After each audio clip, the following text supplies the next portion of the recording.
buenos días, buenas tardes, buenas noches, depende del horario en el que nos estén escuchando, depende del horario que tengan en esta cuarentena, en este confinamiento. ¿Cómo están? Hola Lau, ¿cómo estás? ¿Qué haces, Maru? ¿Cómo estás? ¿La semana? Bien, bien, acá estamos arrancando el programa con nuestro primer invitado de hoy, John Zweig. ¿Lo dije bien, John? Sí, perfecto, perfecto. Hola Bien. Laura, hola Marianela, ¿cómo están? Gracias por la invitación. No, No, gracias a vos. por aceptar Bueno, la John invitación. es divulgador tecnológico, conferencista, especialista en tecnologías disruptivas, docente, autor. ¿Me falta algo, John? No, la verdad es que hace muchos años que trabajo desde la divulgación de tecnologías emergentes porque realmente entiendo que desde socialmente tenemos que cada vez ser más conscientes del impacto social y económico que producen, así que trabajando desde la divulgación y también desde la comercialización y el emprendedurismo tecnológico. Y eso un poquito, Marianela, lo que comentaste en las diferentes vertientes y frentes, ¿no? ¿Y qué son Bien, estas tecnologías disruptivas No, o... pero para Maru, porque en realidad me parece que está bueno aclarar que nosotros en las últimas ediciones venimos trabajando bastante el tema de la inclusión de la tecnología en la vida de todas las personas a partir de la pandemia, pero hoy vamos un poquito más allá, o sea, más allá de esta realidad que nos rodea, donde para comunicarnos, ¿sí?, es necesaria la tecnología, hoy vamos a profundizar un poco más y a pensar este tema, si queremos más desde lo filosófico, y a empezar a pensar en los efectos en la humanidad de la tecnología. ¿Estamos de acuerdo? Es un poco así, ¿verdad, Juan? Sí, a ver, yo, bien como comentaron al inicio, la pandemia que estamos atravesando fue, desde mi punto de vista, un enorme catalizador de la tecnología. Básicamente empezó a impulsar muchas de las cosas que venían ya sucediendo, como lo es el trabajo remoto, la educación a distancia, la medición de productividad laboral en entornos remotos. Entonces yo siento que funcionó medio como un catalizador y la sociología y la filosofía también a lo largo de la historia humana fueron como los dos campos que empezaron también a tratar de comprender el impacto social que produce la tecnología. Desde mi punto de vista, siempre que hubo una invención técnica fue producto a partir de un deseo humano que estaba insatisfecho, un deseo humano que puede ser histórico, un deseo humano que puede ser de diferentes índoles. Y en ese sentido, como bien comentaron, hoy sería impensable pensar esta pandemia sin la tecnología que nos atraviesa a diario en nuestras vidas. Bien, pero yo te estaba preguntando algo un poco para que nos orientes, ¿qué son las tecnologías disruptivas y a qué llaman tecnologías disruptivas concretamente?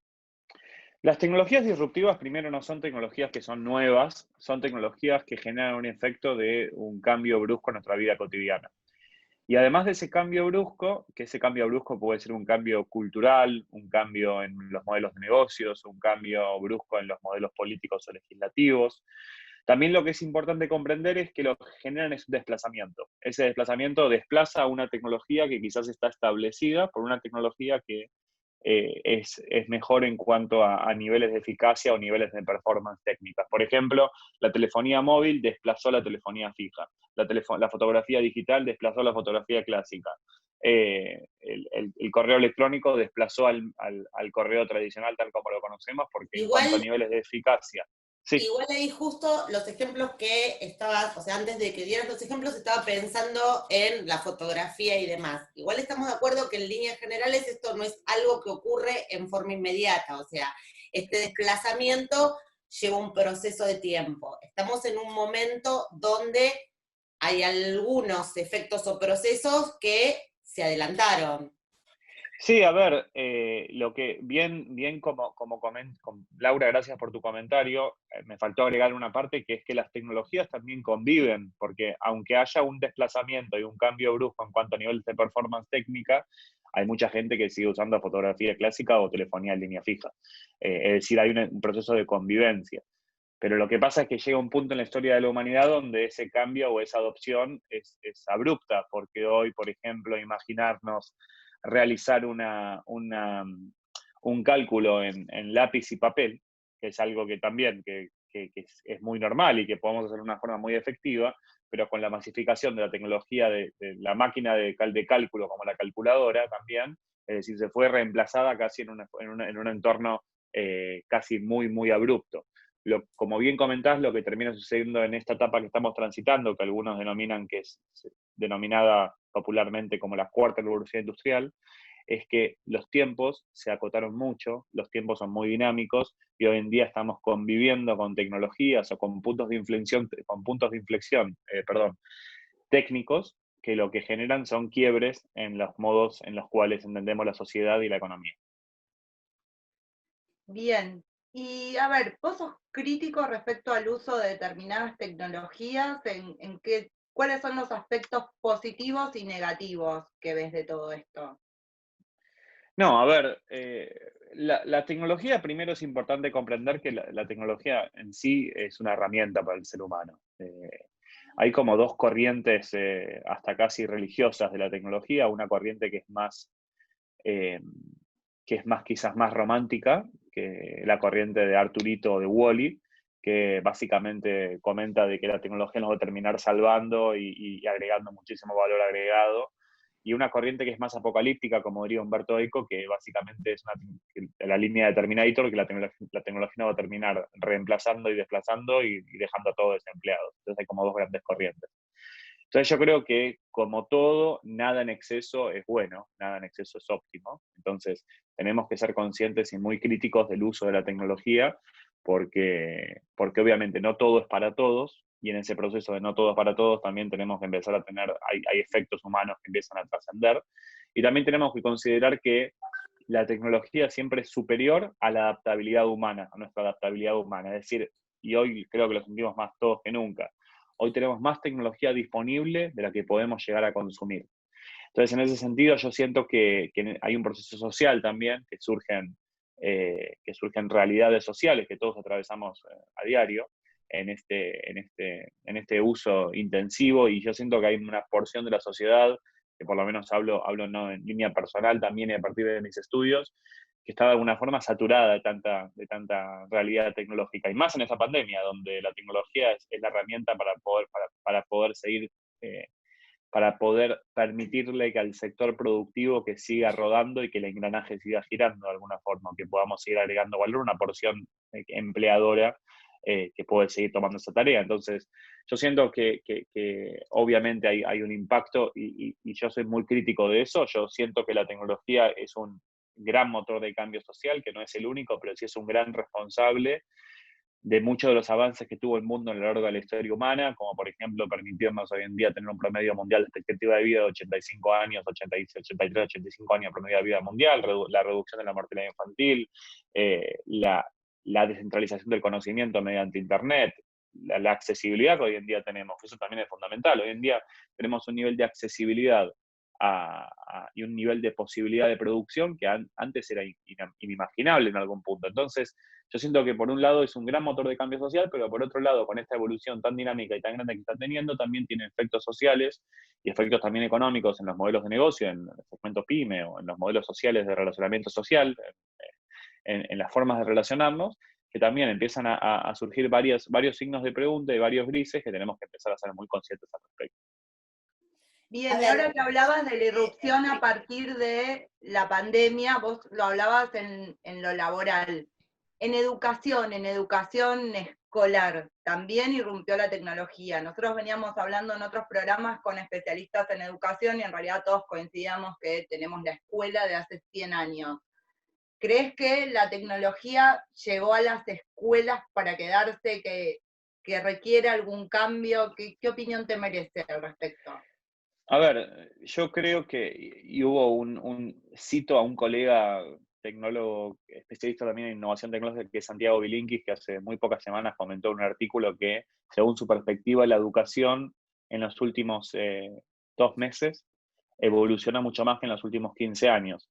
Y yo, de alguna forma, creo que esta pandemia, de una forma hasta quizás forzosa, le obligó también a profesores, a entidades universitarias, a entidades primarias, a escuelas públicas, a escuelas privadas, a escuelas secundarias, a poder adaptar también toda su currícula y poder seguir siendo atractiva para para los estudiantes, ¿no? Yo siento que la educación, y coincido con su punto de vista y con lo que puede un poco conversar, es una institución o un paradigma muy conservador o muy establecido tal como lo conocemos en cuanto a la división por rango etario, a poder enseñar también habilidades en forma uniforme para todos, sin nada que se pueda adaptar a ese estudiante.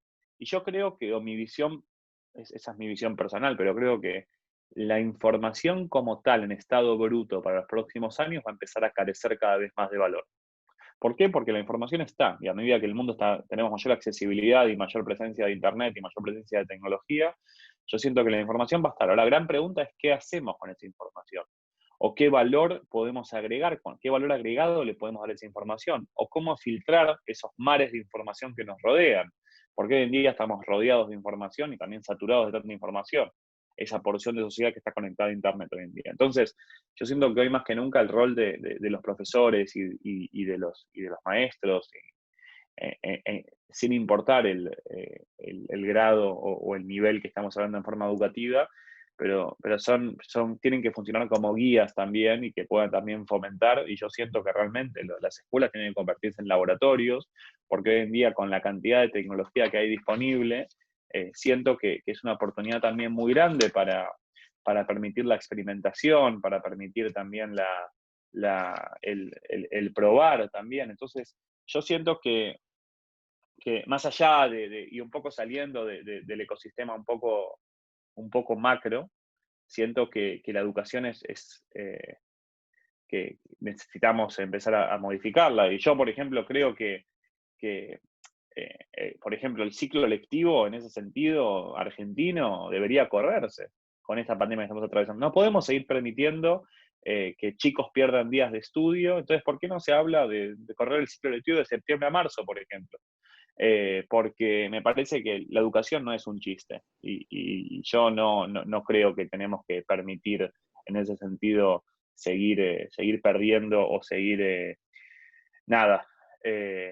Y en ese sentido también siento que hay también culturalmente todo una realidad que educar tiene que enseñar también a fallar más y a experimentar y a fallar más, porque hay también como una Es cultura. la frase esa de enseñar a fallar más y a bancarse la frustración, ¿no? Me parece que es como todo un momento. Ahora, vos escribiste un libro, ¿sí? Que es el que está hace muy poquitito, ¿sí? Esto de las 7 revoluciones tecnológicas que transformarán nuestra vida. Hablas en futuro. ¿Estamos hablando de transformaciones que ya han ocurrido o es algo que tenemos que esperar o podemos esperar? No, a ver, claramente las transformaciones que describo en mi libro son 7 tecnologías que yo estuve trabajando directamente en los últimos años, desde el emprendedurismo, de la divulgación, desde mismo la divulgación tecnológica en universidades también, la docencia. Entonces un poco cuento en el libro este grupo de tecnologías que siento que están transformando, y con la pandemia se aceleraron aún más todas estas transformaciones, es decir, empezó a ser cada vez más vigente todo esto. Este libro lo lancé a principios de marzo y el 19 de marzo se decretó la cuarentena del aislamiento social obligatorio, entonces medio que se empezó a acelerar cada vez más todo esto. Y siento que los temas del libro, otra vez, quizás el subtítulo debería haber una revisión porque están transformando claramente nuestra vida cotidiana. Y si vamos a este grupo de tecnologías, vemos claros ejemplos de tecnologías que están realmente impactando, más que nada a nivel social y más que nada a nivel de los modelos de negocio, porque imaginémonos hoy cuántas pequeñas y medianas empresas están viviendo producto de plataformas de comercio electrónico o plataformas tecnológicas para poder hacer cobro, para poder seguir Todas las que haciendo están funcionar el sobreviviendo. engranaje. Todas las que están Así que, sobreviviendo, básicamente. así que ¿Cuáles son estas siete revoluciones tecnológicas de las que hablas? Vamos a ponerles nombre y apellido. Sí, el libro está dividido en dos grandes grupos de tecnología. Un grupo de tecnologías que son quizás más duras, más fierreras, más tangibles, quizás digámosle, como la robótica, como la impresión 3D, como la realidad virtual y la realidad aumentada, que son tecnologías que son más vinculadas a dispositivos técnicos y más vinculadas a técnicas tecnológicas, y un grupo de tecnologías que son quizás denominadas, la podemos decir, más blandas, entre comillas. Son tecnologías más vinculadas a paradigmas digitales o paradigmas más sociales, tecnologías como el Big Data, que son estos grandes cúmulos de información que producimos consciente e inconscientemente a diario, tecnologías como el Internet de las Cosas, que básicamente es la capacidad que les da Internet a poder estar más presente en dispositivos diarios que convivimos todos nosotros.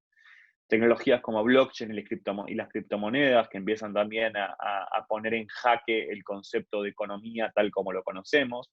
Entonces, está dividido en esas dos grandes paraguas, y también una última revolución que yo tuve trabajando muy de cerca en los últimos años son las ciudades inteligentes, porque realmente creo que el primer conglomerado urbano que va a incorporar tecnología de forma crítica van a ser las ciudades, para poder también, y otra vez, yo entiendo las ciudades y entiendo la inteligencia como la capacidad de poder brindar a los ciudadanos tomar decisiones de una forma más eficaz o de una forma más eficiente.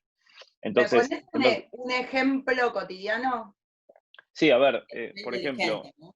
por ejemplo, si nosotros podemos prever cuándo se va a producir una inundación y dónde, poniendo, por ejemplo, sensores en las cañerías de cloacas de la ciudad, para poder prever cuándo se están tapando, para decirlo de una forma quizás muy vulgar, podemos alertar a los ciudadanos para tomar una decisión de una forma prematura. Yo creo que en las ciudades lo más importante es poder prever, es poder predecir. Y hoy en día la tecnología nos permite elementos que quizás cada vez son más baratos, más inteligentes, más autodidactas, para poder tomar mejores decisiones, porque se producen tantos datos todo el tiempo que podemos prever para tomar mejores decisiones. Desde eso hasta cuando un cesto de residuos está completo para poder programar las recolecciones de residuos. Juan, ¿y Sí, Laura. estamos lejos, muy lejos o más o menos cerca, pensando en nuestro país? Y en las ciudades, ¿no? Sí, pensando, hay algunas aplicaciones concretas de la ciudad de Buenos Aires, para nombrar una, que me parecen muy interesantes. Somos una ciudad que tenemos un avance muy grande en lo que es sustentabilidad, en todo lo que es plataforma de sustentabilidad.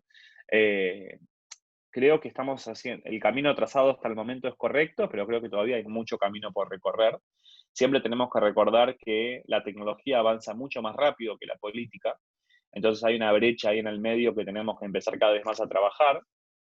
Lo que es importante empezar a entender y ser conscientes, hoy por ejemplo, para poder pasar a la actualidad, yo trabajo mucho con el Congreso de la Nación. El Congreso de la Nación está debatiendo hoy en día dos reglamentaciones que desde mi punto de vista son claves y son políticas de Estado claves. Una es la ley de la ley del teletrabajo, y otra es la ley de economía del conocimiento. Son dos leyes que desde mi punto de vista son claves para reglamentar con un marco normativo el sector y el país de cara a los próximos 10 años. Entonces, considerando esas reglamentaciones, yo siento que el gobierno y el Estado está trabajando en el camino que estamos trazando es correcto. Hay mucho camino por recorrer todavía, por supuesto, pero creo que hoy en día lo que nos da la tecnología también, o lo que está tratando de producir a nivel mundial, es equiparar. Entonces, las alternativas y las puertas se abren para todos los que los quieran incorporar de forma crítica. Una pregunta te hago en relación a un comentario que hiciste cuando hablabas de educación, el rol del educador. Viste que hay como cierto mito, temor, podríamos decir que es un temor que tal vez es mito o no, desde tu experiencia, tu trabajo en robótica y demás. Estos avances tecnológicos, ¿sí? ¿Van a reemplazar en algunos ámbitos el trabajo del hombre, lo que nos llevaría a pensar en tasas más altas de desempleo? A ver, habitualmente lo que termina pasando, Laura, con la tecnología o con las revoluciones industriales, es que las tasas de empleos que se reconvierten básicamente son inferiores a las tasas de empleos nuevos que se generan. Entonces, lo más probable que termine sucediendo es que los chicos que nazcan de ahora en más van a trabajar dentro de 20, 18, 20 años en cosas que hoy en día no existen, o no están formalizadas, o no están nuevas profesiones que hoy en día quizás no podemos, es muy difícil de poder predecirlas. Entonces, yo siento que habitualmente lo que termina pasando es que la tasa de reconversión es superior en la generación de nuevos empleos a los que se reconvierten. Lo que pasa en esta realidad es que los tiempos son muy rápidos y son muy dinámicos. Entonces, yo siento que también tenemos que hacer una diferencia muy importante entre empleo y tarea. Porque yo les pregunto a cualquiera de ustedes cuántas tareas realizan a diario, estoy seguro que van a poder nombrar 10, 15, 20, 25 tareas. Que probablemente muchas de esas tareas pueden llegar a ser automatizadas o automatizables dentro de ese grupo de tareas. Entonces, hoy en día, las tareas que son, hay una premisa que no lo digo yo, lo dicen los mayores tecnólogos a nivel mundial, pero que el trabajo mental va a tender a valer mucho más que el trabajo manual para las próximas décadas. Es decir, las tareas que son manuales, reiterativas, operativas, peligrosas, insalubres para el ser humano, tienen una potencialidad o una tasa de automatización o que podrían llegar a ser automatizables mucho más que tareas que son las vinculadas a las habilidades quizás más blandas, como las tareas de negociación, las tareas de la sensibilidad humana, las tareas de la creatividad, las tareas de la interpretación, las tareas vinculadas al liderazgo de equipos. Entonces, lo que termina pasando es que yo siento que el mundo del futuro, por un lado, va a necesitar muchos profesionales de ciencias duras, como matemáticos, como biólogos, como físicos, por un lado. Y por otro lado, va a necesitar muchos psicólogos, muchos sociólogos, muchos historiadores, porque yo siento que, otra vez, y más con lo que estamos viviendo hoy en día, que también se necesita el conocimiento duro y científico, pero por otro lado vamos a necesitar un conocimiento social también muy fuerte, y las habilidades blandas van a tender a prevalecer mucho más. Obviamente no vengo acá es un punto de vista, pero es una forma de ver también el mundo que nos espera en los próximos años. Igual una visión altamente optimista para esto del temor, ¿no? De si las tecnologías reemplazarán. Correcto el enfoque. John, contanos, ¿dónde podemos comprar tu libro? Mi libro 7R lo pueden conseguir en todas las librerías del país, que ahora con el tema de las fases de cuarentena está medio, pero bueno, la pueden conseguir online en las tiendas de las librerías o en los sitios de comercio electrónico.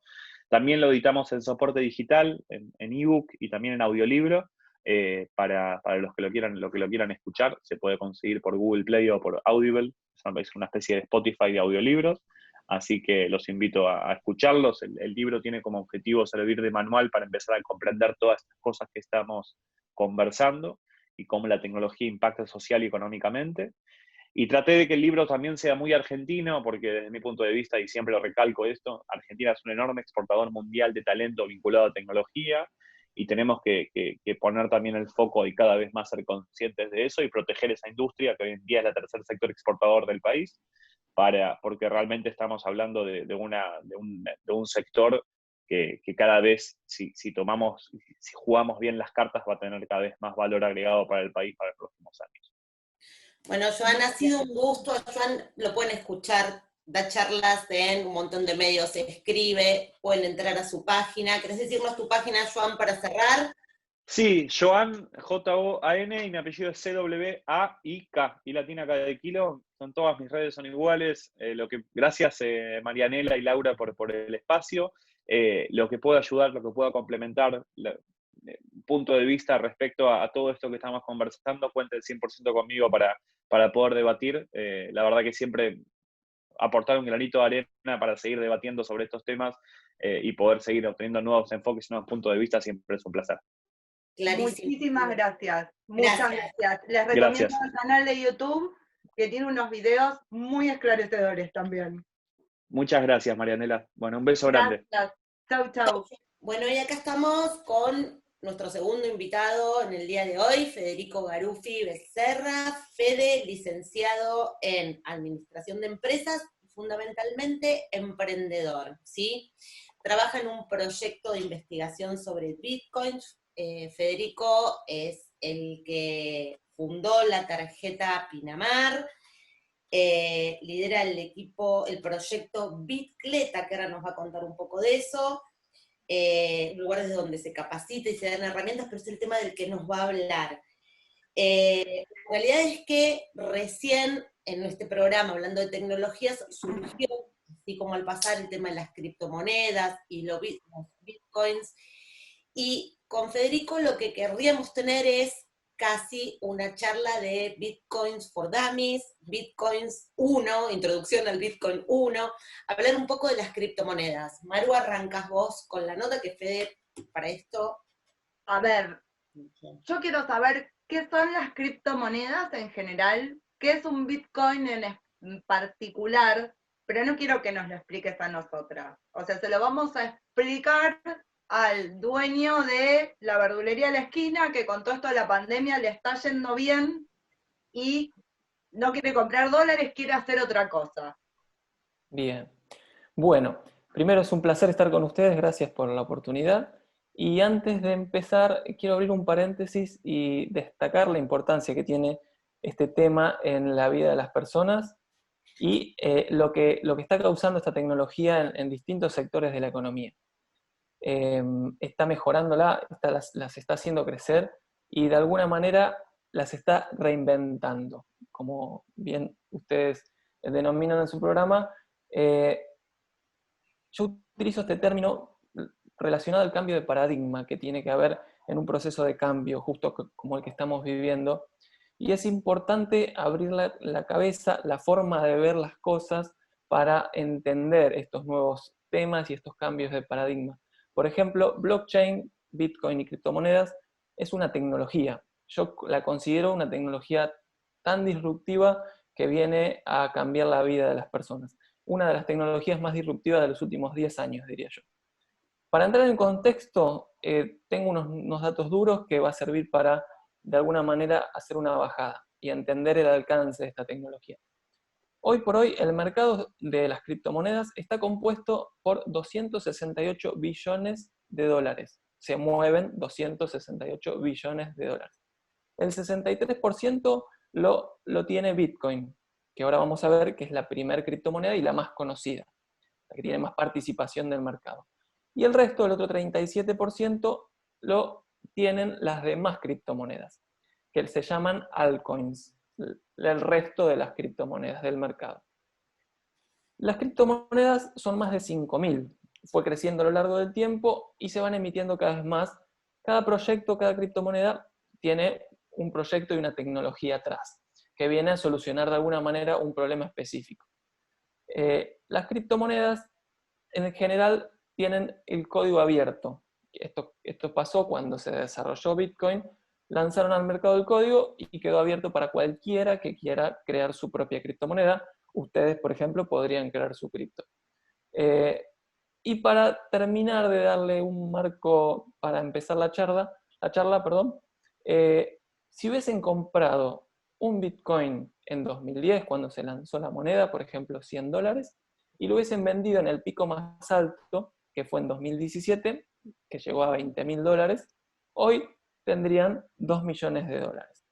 Esto para llevarlo más que nada desde el punto de vista de inversión. Como ven, el precio del Bitcoin fluctuó y creció muchísimo, y hoy por hoy el precio del Bitcoin está en $9.300 un Bitcoin. Esto no quiere decir que para introducirte en el mundo del Bitcoin o de las criptomonedas tengas que invertir hoy $9.300. El Bitcoin se puede dividir, que ahora vamos a ir viendo. Así que, para empezar la charla, quiero hacer mención de dónde viene la palabra cripto, que viene del latín cryptos. Quiere decir oculto, secreto, y la criptografía es la ciencia que estudia el envío de información encriptada o oculta privada. Entonces, el Bitcoin es la primer criptomoneda descentralizada del mundo. O sea, es una moneda que se utiliza a nivel mundial para el envío de valor persona a persona. A ver, para Fede, hasta acá vimos que tiene un valor. La gente a la mañana amanece y ve cuánto cotiza el dólar, cuánto cotiza el euro, no está acostumbrada, si bien es un término que por eso el programa también hoy, esto de invitarte, cada vez se escucha con más frecuencia. Sí. Ahora, alguien quiere comprar y evidentemente puede comprar menos de uno, o sea, puede comprar menos de una unidad, centavos de Bitcoin, sobreentiendo. ¿Dónde compra la gente normal? El verdulero, a ver, la gente común que empieza a barajarlo como plan para invertir, ¿Dónde compra bitcoins? Mira, el Bitcoin se puede comprar, como te decía, persona a persona. Para eso fue creado, para enviar valor de acá a China y de China a Europa en segundos con una comisión bajísima en centavos, y se puede comprar, o sea, a cambio de otro activo, puede ser dinero o bienes de uso, se puede comprar de persona a persona, y después empezaron a surgir las empresas que te facilitan el acceso a las criptomonedas. Entonces, hoy por hoy puedes acceder a través de una empresa que te va a cobrar el servicio, o a través de una persona que quiera vender sus bitcoins. Hoy por hoy, en Argentina y a nivel mundial, el mercado P2P, que se llama persona a persona, evolucionó mucho. Entonces, se puede adquirir la criptomoneda de esa manera, simplemente con alguien que quiera comprar. Por ejemplo, hay casas Pero de cambio. ¿cómo es? Porque vos mañana me decís que me vendés una criptomoneda y yo te creo cualquier cosa que me mandes, porque no sé cómo es, no me lo imagino. O sea, me Bueno, mandás una foto de una moneda y yo te la pago. Bueno, eso es lo que hablaba con el cambio de paradigma. Hay que entender que, por ejemplo, la tecnología evoluciona. Pasamos de la carta al email, de hablar por teléfono a hablar por videollamada.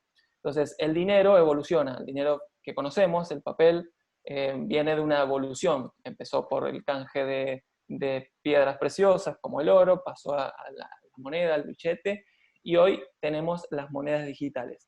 Las monedas digitales, a través de una tecnología, te permite enviar valor que se la da el mercado, ahora vamos a aclarar esto, en donde vos podés recibir una moneda digital en tu celular, que es una billetera, funciona como repositorio de valor de monedas, y ahí recibís la fracción de Bitcoin que compraste. Hay, por ejemplo, y para cerrar este tema de dónde adquirirlo, hay casas de cambio donde el mercado se reúne y se ponen a la venta las criptomonedas. ¿En cuánto consideran ustedes que pueden tardar en vender una fracción de Bitcoin, por ejemplo?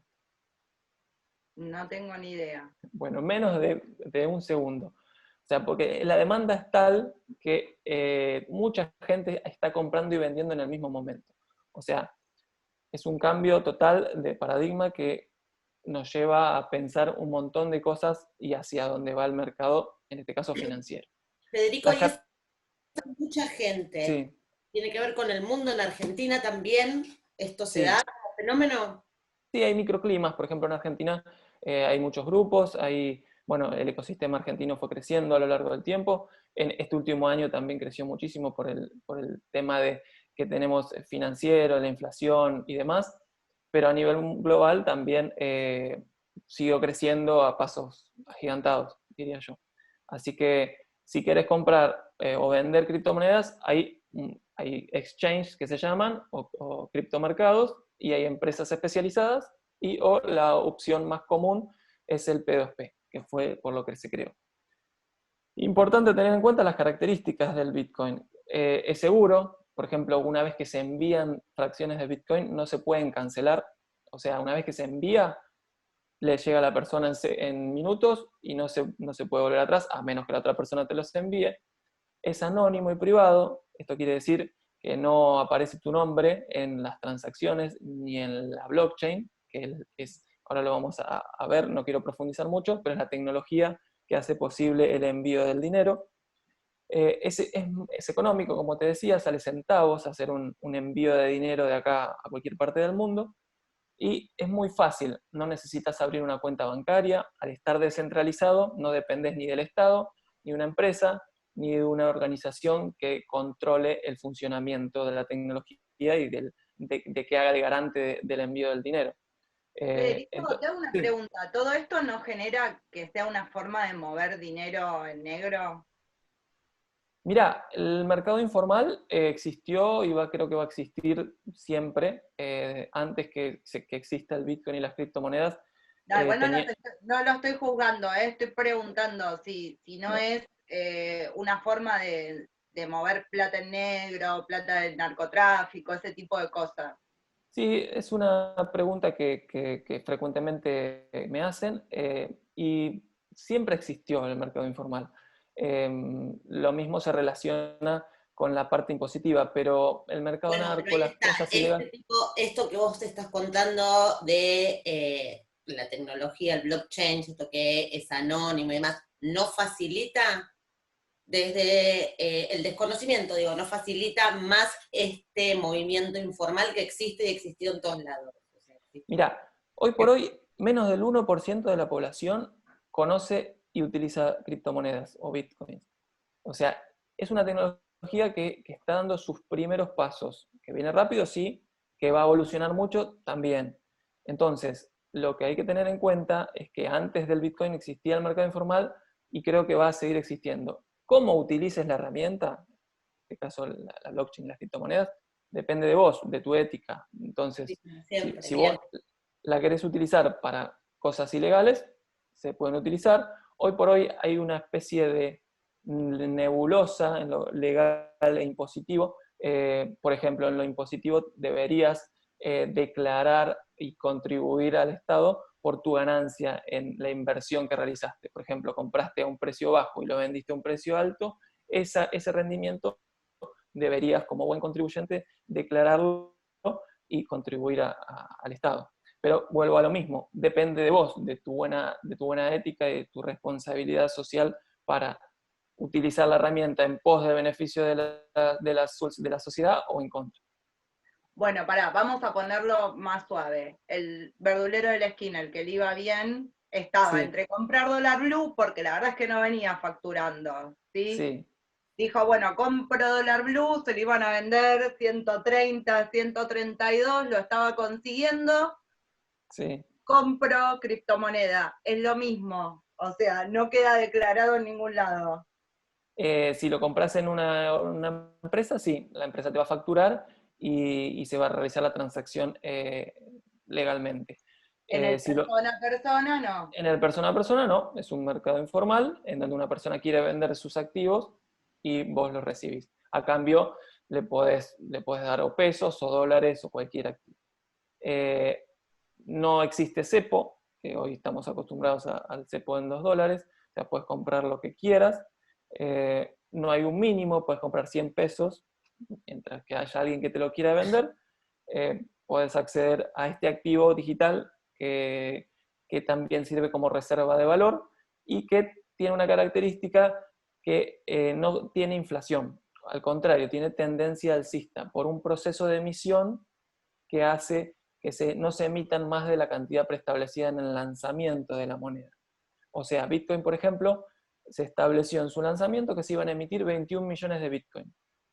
Y a través de un proceso de emisión controlado, consensuado por la tecnología, permite que no se emita más de esa cantidad. Caso contrario que pasa con las economías que estamos acostumbrados. Bien, iba a hacer una pregunta. Bien. ¿Y contra qué sube y baja? ¿Qué es lo que es oferta y demanda? ¿Qué es lo que Sí, hace subir o no, o bajar el precio, la cotización? exacto, muy buena pregunta. El mercado está conformado por compradores y vendedores.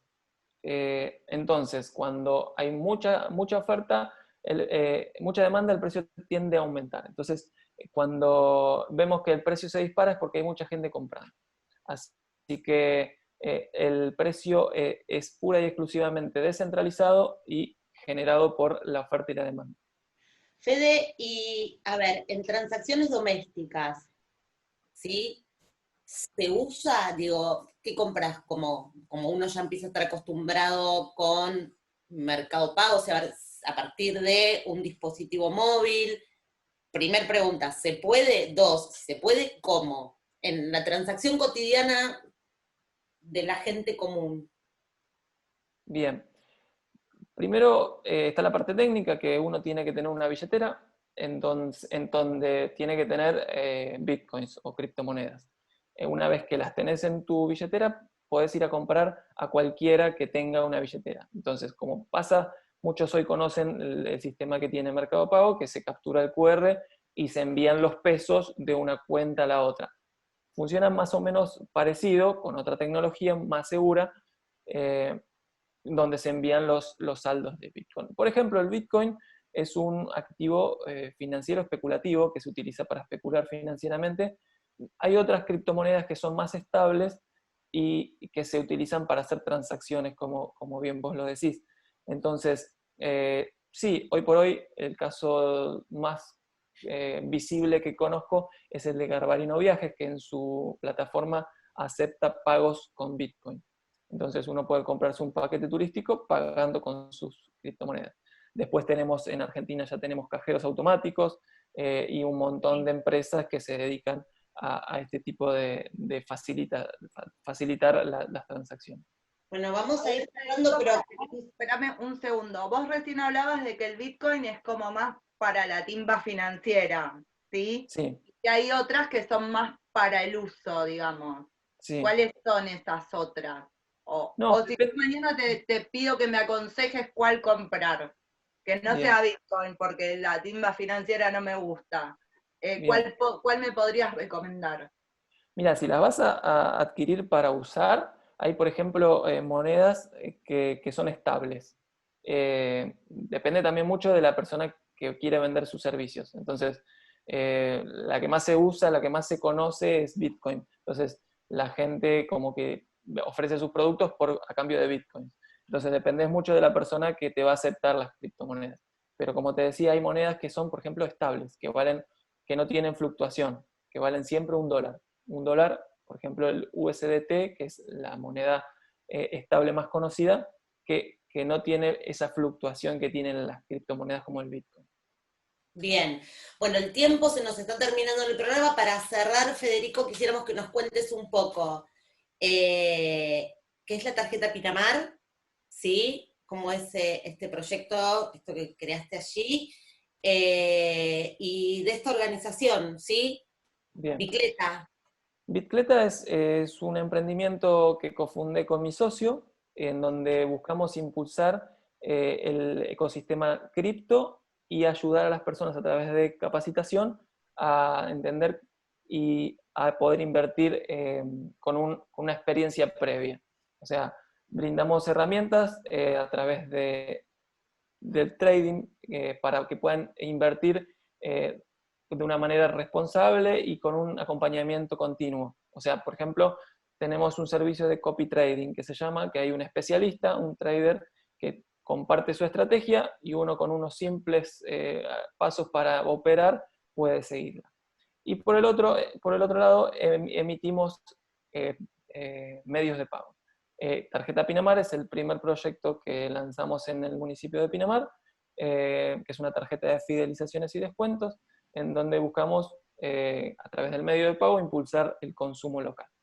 Pero bueno, se vienen un montón de cosas y nada, estos son los primeros pasos. ¿Tus redes? Me pueden encontrar como Fede Garuffi en Instagram o en Facebook, bitcleta.com, tarjetapinamar.com. Así que, bueno, los invito a todos aquellos que tengan dudas. Nosotros generalmente damos cursos y hacemos mentorías gratuitas para aquellos que quieran dar sus primeros pasos en este mundo y dando siempre herramientas nuevas para que puedan crecer financiera y tecnológicamente. Bien, nos queda un poquito de tiempo, Lau. Para redes, pero una última pregunta, si es rápida, corta y veloz, antes de que nos saquen del aire. Sí, rápido. Federico, pero en 2 segundos, convenceme por qué tendría que comprar criptomoneda y no compro dólares. Bien, primero porque el dólar se devalúa. Fíjate en internet, pone el proceso de pérdida de poder adquisitivo del dólar y a lo largo de los años vas a ver cómo perdió valor, ni hablar del peso, ¿no? No, pero eso lo descartamos. El Bitcoin, al tener una tecnología especialmente diseñada para eso, tiende a aumentar el precio. Ni hablar si podés y tenés la capacidad de hacer trading o otras inversiones que te generan más Bitcoin. Ya con eso ya tenés una herramienta para empezar a investigar qué es el Bitcoin. Un genio, rápido. Nuestras redes, ya. @reinventadosok es el Instagram, @reinventadosok en Facebook. Bla y Radio en Podcast. En YouTube se me suscriben al canal, que se estuvieron suscribiendo todos, le dan like al video. Bla y Radio en Podcast en Facebook. Nos ven todos los programas de la radio en Facebook Live, en YouTube, en todas las plataformas de podcast. Nos pueden escuchar y en Spotify. Muchas gracias, Federico, por tu tiempo, lo voy a pensar. Gracias, Lau. Gracias, Maru. Igual ahora. Muy esclarecedor hoy, gracias. Fede, Maru, bueno, nos vemos la semana que viene. Buena semana. Gracias, un placer. Hasta luego.